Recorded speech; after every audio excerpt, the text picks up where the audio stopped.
નમસ્કાર મિત્રો, સ્વાગત છે તમારું આજના નવા વિડીયોમાં। આજે આપણે જોઈશું કે કેમ ગુજરાતના લોકો નોર્મલ માણસ કરતાં દુનિયામાં સૌથી વધારે અમીર છે। તો બન્યા રહેજો વિડીયોમાં એન્ડ સુધી।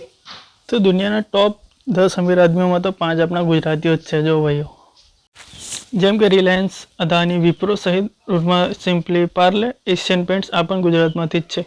ગુજરાતીઓ આખી દુનિયામાં ફક્ત 5% જ ભાગીદારી આપે છે, તો પણ દુનિયાના 50% પૈસા એમની પાસે છે। જો આપણે ભારતની વાત હટાવી દઈએ તો બાકીના દેશોમાં પણ આ લોકો કંઈક આવી જ સ્ટોરી જોવા મળે છે એમની। જે દેશમાં પણ જાય છે ત્યાં એટલા અમીર આદમી બની જાય છે કે ગવર્મેન્ટને પ્રોબ્લેમ થવા માંડે છે। અમેરિકાની વાત કરીએ તો ગુજરાતી ત્યાં 1% છે, પણ ત્યાંના 50%ના હોટેલ્સના માલિક ગુજરાતીઓ છે। પ્રશ્ન એ છે કે ગુજરાતીઓ પાસે એવી તો શું કલા છે તે વિદેશમાં પણ પોતાનો દબદબો બનાવી રાખ્યો છે। આ જ પ્રશ્નનો જવાબ આપણે ખોરીશું એક બુકમાં, જેનું નામ છે ધંધો ઇન્વેસ્ટર। જે બુકમાં બહુ ડિટેલમાં વાત કરવામાં આવી છે કે ગુજરાતીઓ વિચારે કેવી રીતે છે, કેવી રીતે પોતાનો ધંધો આગળ વધાવે છે। તો થોડુંક પાછળના સમયમાં જઈને વિચારીએ તો જોઈએ કે 1972ની વર્ષમાં આફ્રિકાના એક યુગાન્ડા શહેરમાં વ્યાપાર કરતા હતા। ધીરે ધીરે ત્યાં તે લોકો મોટા બિલ્ડરો બની ગયા। એની ચિંતા તેમની ગવર્મેન્ટને થવા માંડી કે તેમના પૈસા આ લોકો બહાર લઈને જાય છે। આવામાં તેમને દરેક ગુજરાતીઓને ત્યાં વેપાર કરવાનો પ્રતિબંધ લગાવી દીધો, તેમજ તેમની બધી પ્રોપર્ટી લઈને એમને દેશની બહાર કાઢી મૂક્યા।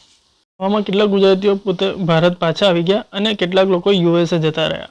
ગુજરાતીઓ બહુ ભણેલા તો હતા નહીં, પણ તેમને ઇંગ્લિશ પણ એટલી બધી સારી નહોતી, જેથી તેમને સારી નોકરી તો મળવાની રહી।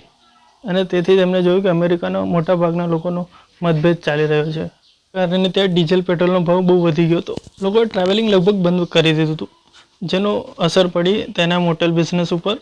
જેને મોટેલ્સ વિશે નથી જાણકારી તો એક વાત કહું કે જે આપણે નોર્મલી રોડ ઉપર જે ધાબા હોય છે, હોટેલ્સ હોય છે, તેને ત્યાં અમેરિકામાં મોટેલ્સ કહે છે। જેથી લોકો ફરવાનું બંધ કરી દીધું, તો હોટેલ્સમાં પણ આ લોકોનું રહેવાનું ઓછું થઈ ગયું, જેની અસર તેના હોટેલ્સના માલિકો ઉપર પડી અને તે લોકો ગરીબ થઈ ગયા। તેથી ત્યાંની બેંકોએ તેમને હોટેલ્સને જપ્ત કરીને તેને એકદમ સસ્તા ભાવમાં નીલામી કરવા માંડ્યા।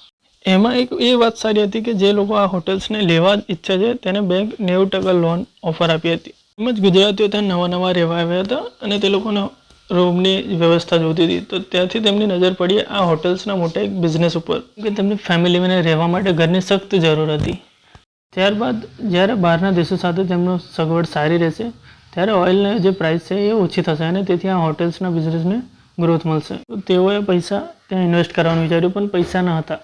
ત્યાર પહેલાં જે લોકો જ્યારે યુગાન્ડાથી તેમને કાઢવામાં આવ્યા ત્યારે જે લોકોએ પોતાના પૈસા બચાવેલા પછીથી થોડું ગોલ્ડ ખરીદી લીધું હતું અને તેને ચોરી છૂપે અમેરિકા લઈ આવ્યા હતા। એમને તે પૈસા વેચીને 10% લોનનો બંદોબસ્ત કરી લીધો। બાકી 90% લોન તો બેંક આપી જ રહી હતી ને। લોકોએ આ હોટેલ્સને બહુ આસાનીથી ખરીદી લીધી। ત્યારબાદ તેમને પોતાના માટે રૂમ લઈને બાકીના જે રૂમ હતા તે ગેસ્ટ માટે રહેવા દીધા। મિત્રો, મોટાભાગના જે હોટેલ્સ હોય છે તે 10 થી 20 રૂમના હોય છે અને તેમને 5 થી 10 વ્યક્તિ સાફ કરનારા જોઈએ।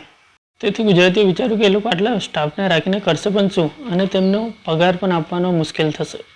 તેથી તે લોકોએ તેમને નોકરીથી કાઢી મૂક્યા અને તેમની જગ્યાએ પોતાના ઘરના જ લોકોને એમની જગ્યાએ કામ પર લગાવી દીધા।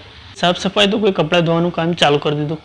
ત્યારબાદ થોડા સમય પછી ત્યાંની સિચ્યુએશન થોડી સારી થઈ અને લોકો બહાર નીકળવા માંડ્યા અને મોટેલ્સમાં આવવા જવાનું ચાલુ થઈ ગયું કે ઘરના જ લોકો બધું ત્યાંનું કામ કરતા હતા। તો ગુજરાતીઓએ તેમને એકદમ સસ્તા ભાવમાં હોટેલ્સ આપવાનું ચાલુ કરી દીધું। લોકોનો ભાવ એટલો સસ્તો હતો કે આજુબાજુની હોટેલ્સ પણ તેનો કોમ્પિટિશન નથી કરી શકતી એમના કરતાં, કેમ કે એમના સ્ટાફને સેલેરી આપવી પડતી હતી દર મહિને। આ ભાવના કારણે ત્યાં ગુજરાતીઓના હોટેલ્સ બહુ ફેમસ થઈ ગયા। ત્યારબાદ ત્યાંના ગુજરાતીઓ એ જ પૈસાથી ત્યાંના મોટા હોટેલ્સને લેવાનું ચાલુ કરી દીધું અને સમય જતાની સાથે જ ત્યાંના અમેરિકાના 50% હોટેલ્સના માલિક ગુજરાતીઓ બની ગયા।